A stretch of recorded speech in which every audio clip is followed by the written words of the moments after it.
Hello friends, welcome to Magna tutorial YouTube channel.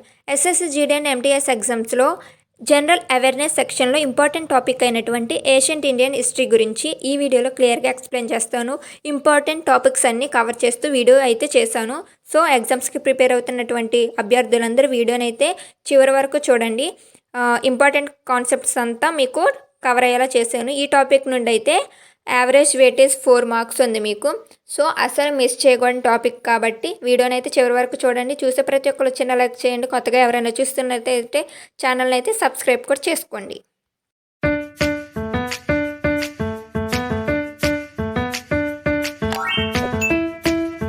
The great bath belongs to which civilization? మహాస్థాన ఘాటు ఏ నాగరికతకు చెందింది? మహాస్థాన ఘాటు అనేది ఏ నాగరికతకు చెందింది? సో ఆన్సర్ చూస్తే హరప్పా నాగరికత. హరప్పా నాగరికత అనేది మన భారతదేశానికి చెందినటువంటి సివిలైజేషన్. ఈ నాగరికత మన భారతదేశానికి చెందిందనమాట. ఇది కూడా మెహంజోదార్లో ఉంది. ఈ నాగరికత అనేది మెహంజోదార్లో అయితే ఉంది. మెహంజోదారు గుర్తుపెట్టుకోండి. ఈ పేరు కూడా ఈ మెహంజోదారు మీద కూడా క్వశ్చన్స్ అనేవి అయితే వస్తాయి అనమాట. ఈ హరప్పా సివిలైజేషన్ ఉన్నటువంటి ప్రదేశం ఏది, ఎక్కడుంది, ఇది అలా కూడా రావచ్చు. అది మెహంజోదారు. అండ్ అసలు ఏంటి దీనివల్ల ఉపయోగం ఏంటి, అసలు దీని ఒక ప్రత్యేకత ఏంటి అనేది చూస్తే ఈ మహాస్థాన ఘాటు హరప్పా నాగరికత మెహంజోదార్లో ఉంది. ఇది సామూహిక స్థానాలు, ఆధ్యాత్మిక కార్యక్రమాల కోసం అయితే వాడేవాళ్ళు అనమాట. అంటే పుణ్యస్థానాలు చేయడానికి కోసం అయితే ఉపయోగించేవాళ్ళు. సో ఇప్పుడు ఇక్కడ ఉన్న ఆప్షన్స్ గురించి కూడా ఒకసారి మాట్లాడుకుందాం. ఈ ఆప్షన్స్ చూసినా కానీ వేరే టాపిక్స్ గురించి పాయింట్స్ అనేవి అయితే కవర్ అవ్వచ్చు కాబట్టి ఇవి కూడా ఒకసారి ఎక్స్ప్లెయిన్ చేస్తాను. ఫస్ట్ మెస్పిటోనియా అని చూస్తే ఇది బ్రాంజేజ్ సివిలైజేషన్. మెస్పిటోనియా అనేది ఇది దీంట్లో యొక్క ప్రత్యేక కార్యక్రమం. దీనికి ప్రసిద్ధి ఏంటి అంటే మెస్పిటోనియాలో జిగ్గురాట్లు అనేవి అయితే ప్రసిద్ధి. జిగ్గురాట్లు అనేవి అయితే ప్రసిద్ధి అనమాట. అండ్ ఈజిప్టియన్ అంటే పిరమిడ్లకు ప్రసిద్ధి. ఇదేంటి పిరమిడ్స్కి ప్రసిద్ధి. చైనా ఏంటో గ్రేట్ వాల్ ఆఫ్ చైనా వాళ్ళకు ఇది ప్రసిద్ధి. Question, which metal was not known to Harappans? Harappa ప్రజలకు తెలియని లోహం ఏది? సో తెలిసిన లోహం అడగొచ్చు, తెలియని లోహం నుండి కూడా క్వశ్చన్స్ అనేవి అయితే రావచ్చు అనమాట. సో ఆన్సర్ చూస్తే తెలియని లోహం అన్నాడు కాబట్టి ఆన్సర్ ఇనుము. ఈ ఇనుము అనేది అయితే వాళ్ళకి తెలియదు అనమాట. ఇనుము అనేది తెలియదు. ఈ సివిలైజేషన్ అయిపోయిన తర్వాత నెక్స్ట్ యుగంలో అయితే ఈ ఇనుము అనేది అయితే వచ్చింది వాడుకలోకి. ఫస్ట్ ఆఫ్ ఆల్ ఈ హరప్పా నాగరికత అనేది కాపర్ అండ్ బ్రాంజ్ ఏజ్కి సంబంధించినటువంటి సివిలైజేషన్. కాపర్ అండ్ బ్రాంజ్ ఏజ్కి చెందినటువంటి సివిలైజేషన్. ఈ కాపర్ని బ్రాంజ్ని ఎందుకు ఉపయోగించేవాళ్ళు అంటే పరికరాల కోసం అయితే ఉపయోగించేవాళ్ళు. అంతేకాకుండా బంగారాన్ని ఆభరణాలుగా ధరించడం కోసం బంగారాన్ని అయితే యూజ్ చేసేవాళ్ళు. వాళ్ళకి ఇనుము అనేది మాత్రమే, ఐరన్ మాత్రమే తెలియదు. ఇనుము వినియోగం తర్వాతకి వైదిక కాలంలో అయితే ప్రారంభమైంది. ఈ హరప్పా నాగరికత తర్వాత ఇనుము అనేది అయితే వాడుకలోకి వచ్చింది. ఇనుము అనేది వాళ్ళకి తెలియదు. విచ్ ఈస్ ద ఓల్డెస్ట్ వేద? వేదాలలో అత్యంత ప్రాచీనమైనది ఏది? సో మన ప్రాచీన భారతదేశంలో వేదాలు అనేవి అయితే ఉండేవి అనమాట. ఈ వేదాలు ఏమిటంటే 4 వేదాలు ఇక్కడ ఆప్షన్లో కనిపిస్తున్నాయి చూడండి. సామవేదం, యజుర్వేదం, ఋగ్వేదం, అథర్వ వేదం. ఈ 4 వేదాలు అనేవి అయితే ఉండేవి. వీటిల్లో అత్యంత ప్రాచీనమైనది ఏది ఓల్డెస్ట్ వేద, ప్రాచీనమైనటువంటి వేదం ఏది అనేది క్వశ్చన్. సో ఆన్సర్ వచ్చేసి ఋగ్వేదం. ఋగ్వేదం అనేది ప్రాచీనమైనటువంటి వేదం ఉన్న 4 వేదాలలో. ఈ ఋగ్వేదం ఆర్యుల ప్రాచీన జీవన విధానాన్ని అయితే తెలియజేస్తుంది. ఆర్యుల యొక్క జీవన విధానాన్ని, ప్రాచీన జీవన విధానాన్ని అయితే తెలియజేస్తుంది అనమాట. మరి ఇక్కడ ఉన్న వాటి గురించి కూడా ఒకసారి మాట్లాడుకుందాం. ఫస్ట్ సామవేదం దేనికి సంబంధించిందంటే గానానికి సంబంధించింది అనమాట. అండ్ యజుర్వేదం గురించి మాట్లాడితే కర్మకాండాలు ఉంటాయి కదా, దానికి సంబంధించింది అనమాట, కర్మకాండలకు. అండ్ అథర్వ వేదం దేనికి సంబంధించిందంటే మంత్రాలు, వైద్య విషయాలకు. అంటే నాటు వైద్యాలు అనేవి చేసేవాళ్ళు. అప్పటికి మెడిసిన్స్, పిల్స్ అనేవి ఎక్కువగా యూజ్ చేసేవాళ్ళు కాదు కదా. ఏదైనా కానీ ప్రకృతి నుండి లభించే ఆకులతో, మూలికలతో వాళ్ళు నయం చేసుకునేవాళ్ళు. అది ఈ అథర్వ వేదంలో అయితే ప్రారంభమైందనమాట. సో ఇది ఫస్ట్ ఓల్డెస్ట్ వేద. అసలు ఈ వేదాలన్నింటి గురించి మాట్లాడాలంటే హిస్టారికల్ సోర్సెస్ గురించి మొదలు పెట్టుకుంటూ రావాలి. ఓన్లీ హిస్టారికల్ సోర్సెస్ తెలుసుకోవాలంటేనే మనకి 4 or 5 days క్లాసెస్ అయితే తీసేసుకుంటుంది. హిస్టారికల్ సోర్సెస్ 2 types ఉంటాయి. Literacy sources, archaeological sources. మళ్ళీ లిటరసీ సోర్సెస్ 2 types ఉంటాయి, ఇండిజియస్ అండ్ ఫారిన్. మళ్ళీ ఇండిజియస్లో 3 types ఉంటాయి, బ్రాహ్మిక్ టెక్స్ట్, బుద్ధిస్ట్, జైన్. ఫారిన్లో 4 ఉంటాయి, secular, historical, semi historical and biographical text. ఇవి మళ్ళీ ఇండిజియస్లో, బ్రాహ్మిక్ టెస్ట్లో శృతి అండ్ స్మృతి అంటే 2 ఉంటాయి. ఇవి దానికి సంబంధించింది అనమాట. దీంట్లోనే వేదాలను, ఉపనిషత్తుల గురించి మాట్లాడతారు. సో పుట్టపర్వతాల నుండి తవ్వుకుంటూ రావాలి. అంతా మీరు గ్రూప్స్ కానీ యూపీఎస్సీకి కానీ ప్రిపేర్ అయితే అంత నాలెడ్జ్ అయితే మీకు అవసరం. ప్రస్తుతానికైతే SSC GD and MTS point of వ్యూలో ఏ వేదం దేనికి సంబంధించింది అండ్ ఉపనిషత్స్ ఇవి తెలుసుకుంటే సరిపోతుంది అనమాట. అంతేకాకుండా కొన్ని నినాదాలు కూడా ఈ వేదాల నుండి ఉపనిషత్తుల నుండి తీసుకున్నవి ఉన్నాయి. వాటి గురించి కూడా క్వశ్చన్స్ వస్తాయి. అండ్ సంగీతం ఏ వేదానికి సంబంధించింది అన్నట్టు క్వశ్చన్లు కూడా అయితే మీకు వస్తాయి అనమాట. అది సామవేదం. ఇలాంటివన్నీ తెలుసుకుంటూ ఉండాలి. సో నేను ఆ క్వశ్చన్స్ కూడా అప్లోడ్ చేస్తాను. గ్రూప్స్కి సంబంధించి కూడా మన ఛానల్లో అయితే ఎలా ప్రిపేర్ అవ్వాలి, డిస్క్రిప్షన్లో ఎలా రాయాలి, నోట్స్ ఎలా ప్రిపేర్ చేసుకోవాలి సింపుల్గా అన్నది కూడా నేను వీడియోస్ చేసి పెడతాను. Next question, early Vedic people mainly depend on which occupation? ప్రారంభ వైదిక ప్రజలు ప్రధానంగా ఏ వృత్తిపై అయితే ఆధారపడ్డారన్నది అయితే క్వశ్చన్. ప్రారంభంలో అంటే మనిషి మనుగడ ప్రారంభమైనప్పుడు మనిషి దేని మీద ఎక్కువగా, ఏ వృత్తి మీద ఎక్కువగా అయితే ఆధారపడ్డాడు అన్నది క్వశ్చన్. సో ఇక్కడ ఆన్సర్ చూస్తే పశుపోషణ, ఈ ప్యాస్టరలిజం మీద అయితే ఎక్కువ ఆధారపడ్డారనమాట. వ్యవసాయం అనేది తర్వాత వచ్చింది. దాని తర్వాత వాణిజ్యం, హస్తకళలు అనేవి తర్వాత కాలంలో అయితే వచ్చాయి. ఫస్ట్ ఆఫ్ ఆల్ పశుపోషణ మీద అయితే ఆధారపడ్డారు. తర్వాత మెయిన్ జీవనాధారం అయింది అయితే వ్యవసాయం, కానీ ఫస్ట్ పశుపోషణ ద్వారా అనమాట. సో ఫస్ట్ సహజంగా అయితే నేచర్ నుండి, అడవుల్లో మొక్కల నుండి వచ్చేవైతే వాళ్ళు ఆహారంగా తీసుకునేవాళ్ళు. తర్వాత జంతువులను మచ్చిక చేసుకున్నారనమాట. జంతువులను మచ్చిక చేసుకుని వాటి ఆధారంగా జీవనాన్ని కొనసాగించారు. దాని తర్వాత వ్యవసాయాన్ని అయితే ప్రారంభించారు. Next question, who founded Buddhism? బౌద్ధ మతాన్ని స్థాపించిన వారు ఎవరు? బౌద్ధ మతాన్ని ఎవరు స్థాపించారు అన్నది అయితే క్వశ్చన్. సో ఆన్సర్ చూస్తే గౌతమ బుద్ధ అయితే సిద్ధార్థుడు జ్ఞానోదయం పొందిన తర్వాత గౌతమ బుద్ధుడు అయ్యాడు. ఈయన బౌద్ధ మతాన్ని అయితే స్థాపించారనమాట. ఇక్కడ ఉన్న ఆప్షన్స్ గురించి మాట్లాడితే మహావీరుడు, ఈయన జైన మత స్థాపకుడు. మహావీరుడు ఏంటో జైన మతం యొక్క స్థాపకుడు అనమాట. అశోకుడు ఎవరంటే బౌద్ధ మత పరిరక్షకుడు. ఈ బౌద్ధ మతానికి చెందిన వ్యక్తి అశోకుడు కూడా. ఈయన బౌద్ధ మతాన్ని పరిరక్షకుడు. నాగార్జునుడు ఎవరంటే బౌద్ధ మత తత్వవేత్త అనమాట. సో ఆన్సర్ గౌతమ బుద్ధుడు ఇస్ ద కరెక్ట్ ఆన్సర్. మిగతా ఆప్షన్ల గురించి కూడా మాట్లాడండి. ఏ మతాన్ని ఎవరు స్థాపించారు అన్నది కూడా, ఆర్య సమాజాన్ని ఎవరు స్థాపించారు, బౌద్ధ మతాన్ని ఎవరు స్థాపించారు, మహావీరుడు ఏ మతాన్ని స్థాపించాడు, ఇలాంటి క్వశ్చన్స్ కూడా ఎక్కువగా అయితే వస్తూ ఉంటాయి అన్నమాట. Who was the founder of Jainism? ఇందాడే మాట్లాడుకున్నాం కదా మహావీరుడు అని. ఈయన జైన మతాన్ని అయితే స్థాపించారనమాట. జైన మతం చివరి తీర్థంకరుడు మరియు ప్రధాన స్థాపకుడు. మహావీరుడు అయిన ఈయన జైన మత చివరి తీర్థంకరుడు మరియు ప్రధాన స్థాపకుడు. సో ఈయన ఆప్షన్స్ గురించి మాట్లాడుకుందాం. పార్శ్వనాథుడు ఏంటో 23వ తీర్థంకరుడు. ఈయన 23వ తీర్థంకరుడు అనమాట. బుద్ధుడేంటో బౌద్ధ మతాన్ని స్థాపించారు ఇందాడ మాట్లాడుకున్న విధంగా. అశోకుడేంటో బౌద్ధ మత సంరక్షకుడు. అంతేకాకుండా ఈయన మౌర్య సామ్రాజ్యానికి సంబంధించినటువంటి మౌర్య రాజు. ఇది కూడా గుర్తుపెట్టుకోండి. Next question, how many mahajanapadas were there in ancient India? ప్రాచీన భారతదేశంలో ఎన్ని మహాజనపదాలు అయితే ఉన్నాయి అనేది. మహాజనపదాలు ఎన్ని? 16. ఆన్సర్ వచ్చేసి 16 అనమాట. అవి ఒకసారి చూస్తే అంగమహాజానపదం మగధ, వజ్జి, మల్ల, కాశీ, కోశల, వస్త, చేది, కురు, పంచాల, శురసేన, అవంతి, గంధార, అస్సక మరియు కంబోజా వంశ. ఇవన్నీ మహాజానపదాలు. ఒక్కొక్క జానపదంలో ఒక్కొక్క రాజు ప్రసిద్ధి. వారి జీవనాధారానికి ఉపయోగించేటువంటి పద్ధతులు ఏంటి? వ్యవసాయమా, పశుపోషణ, ఏమి ఉపయోగించేవాళ్ళు, అండ్ ఏ కళల ప్రసిద్ధి, ఎటువంటి వస్త్రాలు ధరించేవాళ్ళు, ఎటువంటి ఆర్కిటెక్చర్ను ఉపయోగించేవాళ్ళు, వాళ్ళ ఇల్లులు ఎలా ఉండేవి, ఏ భాషను ఉపయోగించేవాళ్ళు, వాళ్ళ లిపి ఏంటి, ఇలా కూడా క్వశ్చన్స్ అనేవి వస్తూ ఉంటాయి అన్నమాట. సో డీటెయిల్గా మాట్లాడుకోవాల్సి వస్తే ఇవన్నీ చదవాల్సి అయితే వస్తుంది. ఒక్కొక్క దాని గురించి క్లియర్గా అనేది అయితే నేను మీకు తర్వాత అయితే అందిస్తాను సింపుల్గా మీకు. ఫస్ట్ ఆఫ్ ఆల్ ఎన్ని జానపదాలు ఉన్నాయైతే 16 ఉన్నాయి. ఈ మహాజానపదాలన్నీ కూడా బౌద్ధ కాలానికి సంబంధించినవి. బౌద్ధ కాలంలో అయితే ఉన్నాయి. Who was the first ruler of Mauryan dynasty? Maurya వంశపు తొలి రాజు ఎవరు? ఈ క్వశ్చన్ అసలు జీకే గురించి మాట్లాడుకోవాలంటే ఈ క్వశ్చన్ ఎక్కువగా పడి ఉంటుంది. ఈ క్వశ్చన్ చాలా పేపర్లో, చాలా ఎగ్జామ్స్లో అయితే అడిగారు. చాలా షిఫ్ట్లో కూడా అయితే ఈ క్వశ్చన్ రిపీట్ అయ్యింది. ఆన్సర్స్ చంద్రగుప్త మౌర్య. మీ అందరికీ తెలిసిందే చంద్రగుప్త మౌర్య. ఈయన చాణక్యుడి సహాయంతో అయితే మౌర్య సామ్రాజ్యాన్ని స్థాపించారు. అశోకుడు, బింబిసారుడు అయితే వీళ్ళు తర్వాత పాలకులు అనమాట. After which war did Ashoka adopt Buddhism? ఏ యుద్ధం తర్వాత అశోకుడు బౌద్ధ మతాన్ని స్వీకరించాడు? సో ఆన్సర్ వచ్చేసి కళింగ. ఈ కళింగ యుద్ధం తర్వాత అయితే అశోకుడు బౌద్ధ మతాన్ని స్వీకరించాడు. ఈ యుద్ధంలో జరిగినటువంటి ఘోర రక్తపాతం అశోకుడిని ధర్మ మార్గంలో నడిపించాయన్నమాట.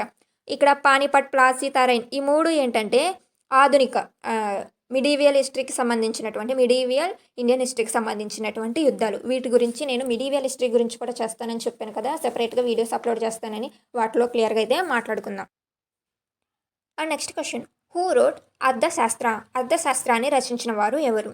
సో ఆన్సర్ వచ్చేసి చాణక్యుడు. చాణక్యుడు అయితే ఈ అర్థశాస్త్రాన్ని రచించారు. ఈ అర్థశాస్త్రంలో పాలన, ఆర్థిక విధానాలపై అయితే ఉంటాయన్నమాట. ఎలా పరిపాలించాలి, ఆర్థికంగా ఎలా రాజ్యాన్ని నడిపించాలన్న విధానాలపై ఈ అర్థశాస్త్రం అనేది గ్రంథం ఉండేది. అండ్ ఈ కాళిదాసు ఏంటో కవి.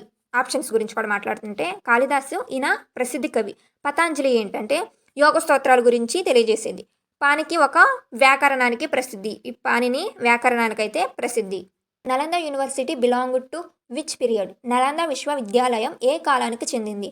ఆన్సర్ వచ్చేసి గుప్తా కాలానికైతే ఈ నలంద విశ్వవిద్యాలయం విద్యా కేంద్రంగా అయితే ఎదిగింది. Who is known as the father of Indian mathematics? భారత గణిత శాస్త్ర పితామహుడు ఎవరు? సో ఆన్సర్ చూస్తే ఆర్యభట్ట. ఈయన సున్నాని కనిపెట్టారు. అంతేకాకుండా దశాంశ పద్ధతులకు అయితే పునాది వేశారు. ఈయన మన భారతదేశానికి చెందినటువంటి గణిత శాస్త్ర మ్యాథమెటిషియన్, గణిత శాస్త్ర పితామహుడు. ఈయనే ఫాదర్ ఆఫ్ ఇండియన్ మ్యాథమెటిక్స్గా అయితే పిలుస్తారు. ఒకసారి ఆప్షన్స్ గురించి కూడా మాట్లాడితే, వరాహ మిహిర. ఈ వరాహ మిహిరుడు అనే ఆయన ఎవరంటే ఖగోళ శాస్త్రవేత్త, ఆస్ట్రానిమర్. అండ్ అంతేకాకుండా కాళిదాసు ఇందాక చెప్పినట్టు ఈయన ఒక మహాకవి. అండ్ భాస్కరుడు ఎవరంటే ఈయన కూడా మ్యాథమెటిషియన్. కాకపోతే తర్వాత ఈయన ఆర్యభట్ట తర్వాత అనమాట అయితే ప్రసిద్ధి చెందినటువంటి గణిత శాస్త్రవేత్త ఈయన కూడా. Next question, the golden age of ancient India is associated with which dynasty? ప్రాచీన భారత స్వర్ణయుగం ఏ వంశానికి చెందింది? సో ఆన్సర్ చూస్తే గుప్తా.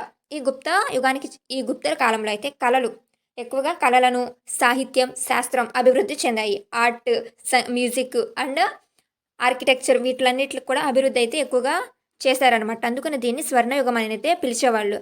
అండ్ ఆప్షన్స్ గురించి మాట్లాడుకుంటే, మౌర్యులో పరిపాలించిన వాటి కాలంలో ఎలాగ పిలిచేవారంటే, దేనికి ప్రసిద్ధి అంటే పాలనకు, మంచి పాలన అయితే జరిగించారనమాట.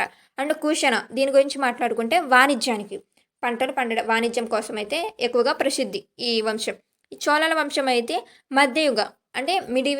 మధ్యయుగ సముద్ర శక్తికి ప్రసిద్ధి. మధ్యయుగ సముద్ర శక్తికి అయితే ఈ చోళ వంశం ప్రసిద్ధి అనమాట. Who was the contemporary ruler of Gautama Buddha? Gautama బుద్ధునికి సమకాలీన రాజు ఎవరు? గౌతమ బుద్ధునికి క్వశ్చన్. సో ఆన్సర్ చూస్తే అజాతశత్రువు. ఈయన గౌతమ బుద్ధునికి సమకాలీనటువంటి రాజు. ఈయన మగధ రాజు అనమాట. మగధ మహాజానపదానికి సంబంధించి, మగధ వంశానికి సంబంధించినటువంటి రాజు. అంతేకాకుండా బుద్ధుని కాలానికి చెందినటువంటి రాజు. జానపదాస్ గురించి ఇందాక మీకు చెప్పాను కదా, ఆ జానపదాస్ అన్ని దేనికి సంబంధించింది? బౌద్ధ కాలానికి సంబంధించిందని కూడా చెప్పాను. సో ఈ అజాతశత్రువు మగధ వంశానికి చెందినటువంటి రాజు. అంతేకాకుండా బుద్ధుని కాలంలోనే చెందినవారు. అశోకుడు ఏంటో మౌర్య కాలానికి చెందినవారు. ఈయన చంద్రగుప్త మౌర్య కూడా మౌర్య యుగానికి చెందినవాడు. హర్షవర్ధనుడు ఈయన ఏంటంటే చాలా తర్వాత యుగానికి చెందినవారు. ఈయన తర్వాత యుగానికి చెందినటువంటి రాజు అనమాట. Next question, which language was used in Ashokan inscriptions? అశోకని శాసనాల్లో ఏ భాష వాడబడింది? ఆన్సర్ చూస్తే ప్రాకృతం అనే భాషను అశోకుడు ప్రజలు సులభంగా అర్థం చేసుకునే విధంగా ఈ ప్రాకృత భాషను అయితే అశోకని శాసనాల్లో వాడారనమాట. అశోకుడి శాసనాల్లో అయితే ఈ భాషను వాడారు. అండ్ ఇక్కడ ఈ సంస్కృతం ఏ కాలానికి సంబంధించిందంటే గుప్త కాలంలో అయితే విస్తరించింది. ఈ సంస్కృతం అనేది గుప్త కాలంలో అయితే ఎక్కువగా విస్తరించింది. అండ్ ఇక్కడ పాలి అని కనిపిస్తుంది కదా, ఈ పాలి అనేది బౌద్ధ గ్రంథాల భాష. పాలి అనేది బౌద్ధ గ్రంథాల యొక్క భాష అనమాట. ఈ తమిళ్ అనేది దక్షిణ భారతదేశానికి చెందినటువంటి భాష ఈ Tamil. Next question, which Buddhist council was held during Ashoka's reign? అశోకుడి కాలంలో జరిగిన బౌద్ధ సభ ఏది? సో ఆన్సర్ చూస్తే థర్డ్ కౌన్సిల్. ఈ మూడో బౌద్ధ సభ అశోకుడి కాలంలో పాలటీపుత్రంలో అయితే జరిగింది. మొదటి 2 సభలు బౌద్ధుని మరణాంతరం. 4వ సభ అయితే కనిష్కుడి కాలంలో అయితే జరిగింది. Next question, who among the following was famous Chinese traveller? ప్రసిద్ధ చైనా యాత్రికుడు ఎవరు? సో కరెక్ట్ ఆన్సర్ వచ్చి ఫహియాన్. ఈ ఫహియాన్ అనే వ్యక్తి ప్రపంచంలోనే ప్రసిద్ధ చైనా యాత్రికుడు అనమాట. ఈ ఫహియాన్ గుప్తుల కాలంలో భారతదేశానికి అయితే వచ్చారు. ఇలా ప్రపంచం మొత్తం ట్రావెల్ చేస్తున్న టైంలో మన భారతదేశానికి ఏ కాలంలో వచ్చారంటే గుప్తుల కాలంలో అయితే భారతదేశానికి వచ్చారు. అండ్ ఆప్షన్స్ ఒకసారి చూస్తే ఈ మెగస్థిన్ అయిన వ్యక్తి ఎవరంటే గ్రీకు రాయబారి.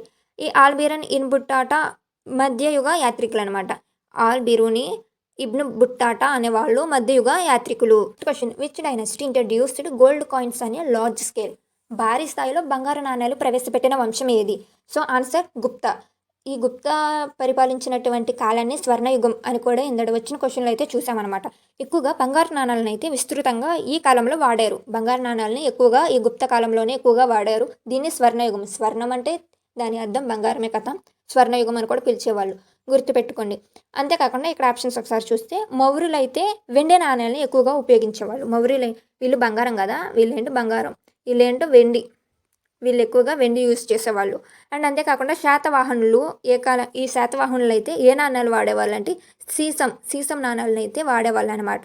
ఈ చోళులు ఏంటో మధ్యయుగ కాలానికి చెందిన వాళ్ళు. ఈ చోళ రాజులు మధ్యయుగ కాలానికి చెందినటువంటి వ్యక్తులు.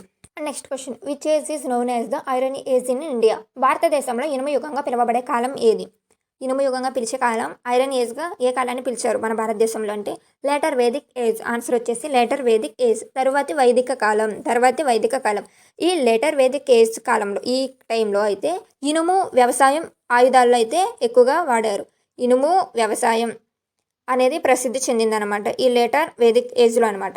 అంతేకాకుండా ఇక్కడ హరప్ప యుగం గురించి మాట్లాడుకుంటే ఫస్ట్ క్వశ్చన్ మీకు చెప్పాను, దీంట్లో ఎక్కువగా ఏం యూజ్ చేశారు? కంచు అండ్ తామ్రాన్ని ఉపయోగించారు అని చెప్పాను. అంతేకాకుండా వీళ్ళకి ఇనుము గురించి అయితే తెలియదు, ఇనుము గురించి ఈ హరప్ప ప్రజలకు తెలియదు. అండ్ తర్వాత ప్రారంభ వైదిక అంటే ఎర్లీ వేదిక్ ఏజ్ గురించి మాట్లాడుకుంటే ఈ కాలంలో ఏంటి ప్రసిద్ధి అంటే అసలు ఇనుమే లేదు, దీంట్లో ఇనుము అనేదే లేదు. ప్రారంభంలో స్టార్టింగ్లో ఇనుము అనేది అయితే లేదు అనమాట. తర్వాత అయితే వచ్చింది ఇనుము అనేది, అందుకని ఆన్సర్ మనకు లేటర్ వేదిక్ ఏజ్ అనేది అయితే అయ్యింది. అండ్ గుప్తా ఏజ్ గురించి మాట్లాడుకుంటే ఇది దేనికి ప్రసిద్ధి అంటే శాస్త్రంని అభివృద్ధి అయితే ఎక్కువగా చేశారు. Next question, Aajeevika sets was founded by home? Aajeevika మతాన్ని స్థాపించిన వాళ్ళు ఎవరు అంటే మక్కలి గోసాల గారు. ఈయన అజీవిక మతాన్ని స్థాపించారనమాట. మహావీరుడేంటో జైన మతం, ఇందరు మాట్లాడుకున్నాడు. బుద్ధుడు బౌద్ధ మతం. కపిలుడేంటో సంఖ్యాతత్వానికి చెందిన వాళ్ళు. ఈయన సంఖ్యాతత్వానికి చెందినటువంటి వ్యక్తి కపిలుడు. Question, which script was used in Ashokan inscriptions? Ashoka శాసనాలు ఉపయోగించినటువంటి లిపి ఏది అంటే బ్రాహ్మీ టెక్స్ట్. ఈ బ్రాహ్మీ టెక్స్ట్ని అయితే ఎక్కువగా ఉపయోగించారు అశోక శాసనాల్లో. ఈ ఖరోష్ఠి అనేది ఎక్కువగా ఎక్కడంటే వాయువ్య భారతదేశంలో మాత్రమే ఎక్కువగా ఉపయోగించారు. ఈ దేవనాగరి లిపి అనేది లేటర్గా అయితే వచ్చింది. దేవనాగరి లిపి అనేది తర్వాత కాలంలో అయితే వచ్చిందనమాట. ఈ గ్రంథ లిపిని అయితే మన దక్షిణ భారతదేశానికి చెందినటువంటి లిపి. ఈ గ్రంథ లిపి మన దక్షిణ భారతదేశానికి చెందింది. Who among the following was a famous Sanskrit poet of Gupta period? Gupta పీరియడ్లో గుప్తా కాలంలో ప్రసిద్ధి చెందినటువంటి సంస్కృత కవి ఎవరు అంటే కాళిదాస్. ఈయన గుప్త కాలానికి చెందినటువంటి సంస్కృత కవి అనమాట. ఈయన ఈ తులసి, సూరదాస్, కబీర్ వీళ్ళు కూడా ఫేమస్ కవులే. వీళ్ళ రచనలు అనేవి మనం తెలుగు అండ్ హిందీ పోయముల్లో అయితే చూస్తాము. మనకి 6th నుండి మొదలెడితే 10th క్లాస్లో వీళ్ళు పోయట్స్ ఒకటి చదివి ఉంటాం. కవి పరిచయాలు, వీళ్ళు రాసినటువంటి నవలలు, కథలు, స్టోరీలు చదివి ఉంటాం కదా. వీళ్ళు కూడా భక్తి ఉద్యమ కాలానికి చెందిన వాళ్ళు. వీళ్ళు గుప్త కాలానికి చెందిన వాళ్ళు అయితే కాదు, భక్తి ఉద్యమ కాలానికి చెందినటువంటి కవులు. వీళ్ళు కూడా మంచి కవులు, మహాకవులే అనమాట. Next question, which republic was known as an Vajji సంఘంగా పిలువబడిన గణరాజ్యం ఏది అంటే గణతంత్రం పొందింది. ఈ వజ్జీ వంశం పరిపాలించే టైంలో, ఈ మహాజానపద టైంలో ఏది గణతంత్రం పొందింది? ఇప్పుడు మనం బ్రిటిష్ వాళ్ళ చేతిలో నుండి మనం ఎంత రిపబ్లిక్ అయ్యామో అలాగా దానికి తను సొంతంగా పరిపాలించుకున్నటువంటి ఏది సొంతంగా పరిపాలించుకున్నది అన్నది అయితే క్వశ్చన్. సో ఆన్సర్ వచ్చేసి వృజ్జి. ఈ వృజ్జి అనేది గణతంత్ర రాజ్యంగా అయితే పిలువబడింది, వజ్జీ సంఘం. ఇది వృజ్జి ఆన్సర్ వచ్చేసి. అండ్ ఈ మగధ, కోశల, అవంతి ఇవి ఏంటంటే రాజరిక పాలనకు చెందినటువంటివి మగధ, కోశల, అవంతి అనేవి. ఈ మహాజానపదాల నుండి ఇంపార్టెంట్ క్వశ్చన్స్ అనేవి కూడా వస్తూ ఉంటాయి. వాటికి సంబంధించి కూడా నేను వీడియోస్ అప్లోడ్ చేస్తూ ఉంటాను. సో మిస్ అవ్వకుండా అయితే చూడండి. ఈ వీడియోలో మోస్ట్ ఇంపార్టెంట్ అంటే ప్రాచీన భారతదేశానికి సంబంధించి ఏ క్వశ్చన్స్ అయితే ఎక్కువగా రిపీట్ అవుతున్నాయి అన్నది అయితే మీకు ఎక్స్ప్లెయిన్ చేశాను. సో ఒక 15 or 20 మినిట్స్లో అన్ని టాపిక్స్ కవర్ అయ్యేలా ఎక్స్ప్లెయిన్ చేయడం అనేది అయితే చాలా కష్టం. అందుకని ఒక్కొక్క వీడియోలో కొన్ని టాపిక్స్, ఇంకో వీడియోలో కొన్ని టాపిక్స్, అలా టాపిక్స్ అనేవి కవర్ అయ్యేలాగా ఇంపార్టెంట్ క్వశ్చన్స్ తీసుకుని మీకు అయితే ఎక్స్ప్లెయిన్ చేస్తున్నాను. సో కొంతైనా నేర్చుకుంటే మీకు ఎంతో ఒకటి అయితే ఉపయోగపడుద్ది. అట్లీస్ట్ 1 or 2% నాలెడ్జ్ అన్నా కానీ మీకు ఎక్కుతుంది అనమాట మీ బుర్రలోకి. సో వీడియోని ఎవరైతే చూస్తున్నారో ప్లీజ్ ఒక చిన్న లైక్ అయితే చేయండి. ఇంకెవరైనా సబ్స్క్రైబ్ చేయకుండా చూస్తున్నట్లయితే ప్లీజ్ సబ్స్క్రైబ్ అయితే చేసుకోండి. మీకు ఈ వీడియో నిజంగా హెల్ప్ అవుతుంది అని అనుకుంటే అట్లీస్ట్ 1 ఆర్ 2% అన్నా గానీ మేము నేర్చుకోగలుగుతున్నాము ఈ వీడియోలో ఉన్న ఇన్ఫర్మేషన్ ద్వారా అని అనిపిస్తే కామెంట్ సెక్షన్‌లో మీకు హైప్ ఆప్షన్ అనేది కనిపిస్తుంది. ఈ వీడియో మీకు నిజంగా హెల్ప్ అయితే హైప్ కూడా చేయండి. Thanks for watching.